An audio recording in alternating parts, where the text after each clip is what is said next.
News channel में आप सभी का स्वागत है और मैं हूं आपके साथ भारती रुधि। आइए बढ़ते हैं खबरों की ओर।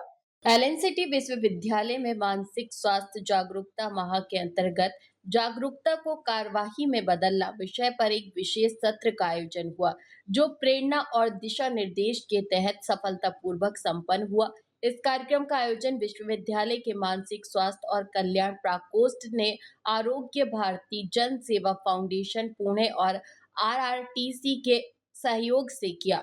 मुख्य अतिथि डॉक्टर निशांत मिश्रा, मध्य प्रदेश मानसिक स्वास्थ्य देखभाल प्राधिकरण और राष्ट्रीय स्वास्थ्य मिशन के उप संचालक ने कहा कि मानसिक स्वास्थ्य के प्रति जागरूकता इतनी आवश्यक है कि लोग अपनी समस्याओं को छुपाने के बजाय विशेषज्ञों से परामर्श लें।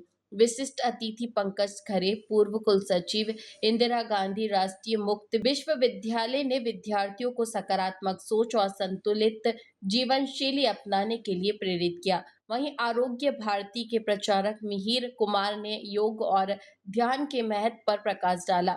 कार्यक्रम में पंडित विष्णु राजौरिया ने कहा कि मानसिक रूप से स्वास्थ्य समाज ही मजबूत राष्ट्र का आधार है। डॉक्टर अजय खेमरिया ने दिव्यांगजनों के मानसिक स्वास्थ्य और आत्मबल का महत्व बताया। कुलगुरु डॉक्टर विजय कुमार थापक ने कार्यक्रमों की निरंतरता और नवीन पाठ्यक्रमों की आवश्यकता पर बल दिया। संयोजक डॉक्टर राहुल देशमुख और टीम ने आयोजन को सफल बनाने में अहम भूमिका निभाई। भारी संख्या में विद्यार्थियों, प्राध्यापकों, चिकित्सकों और सामाजिक कार्यकर्ताओं ने भाग लिया। अंत में अतिथियों का सम्मान कर कार्यक्रम का समापन किया गया। आज के इस कार्यक्रम में एलएनसीटी के सभागार में हमने आज एक कार्यक्रम किया जो मानसिक स्वास्थ्य माह के अवसर पर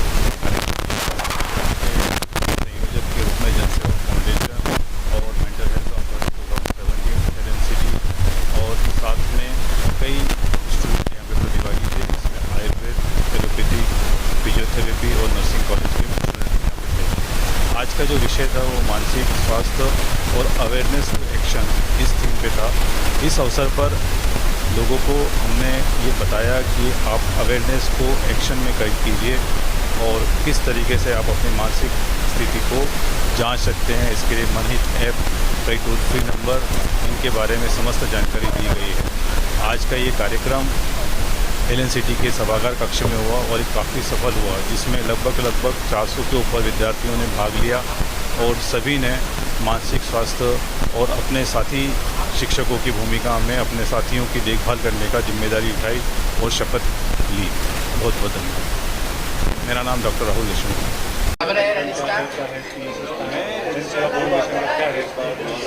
आज की युवा पीढ़ी तनाव, अनिद्रा से जो जूझ रही है, ये एक ऐसी बीमारी बन गई है आजकल कि हर आदमी टेंशन में है।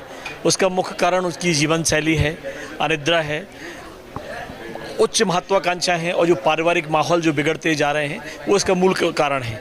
आज का समय व्यक्ति को यदि मानसिक रूप से स्वस्थ होगा तो निश्चित तौर पर वह उस लक्ष्य को प्राप्त कर सकता है जिसको वो पाना चाहता है। लेकिन आजकल चाहे घरों में हो, बच्चे हों, बूढ़े हों, सभी किसी न किसी तनाव में ग्रसित हैं।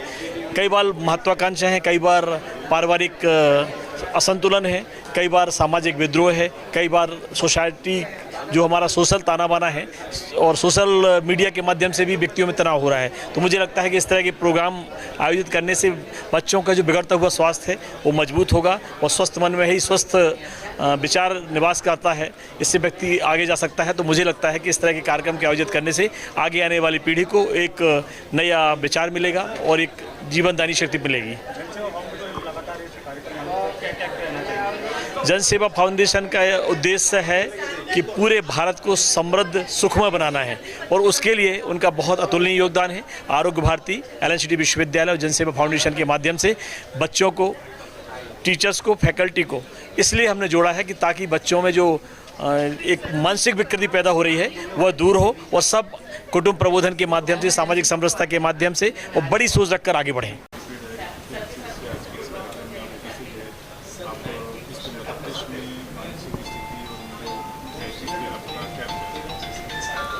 हाँ, मध्य प्रदेश में इस जो कार्यक्रम में ऑर्गेनाइज़ किया गया था, इसमें हमने उनको मेंटल हेल्थ केयर एक्ट के बारे में समझाइश दी गई।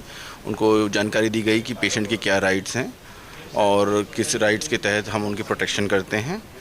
एंड हमने उनको मेंटल हेल्थ एस्टेब्लिशमेंट के बारे में भी जानकारी प्रदान की गई।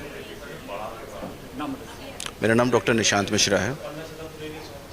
फिलहाल के लिए इस खास खबर में इतना ही। देश विदेश की तमाम बड़ी खबरों को जानने के लिए देखते रहे हेडलाइन 24 न्यूज। नमस्कार।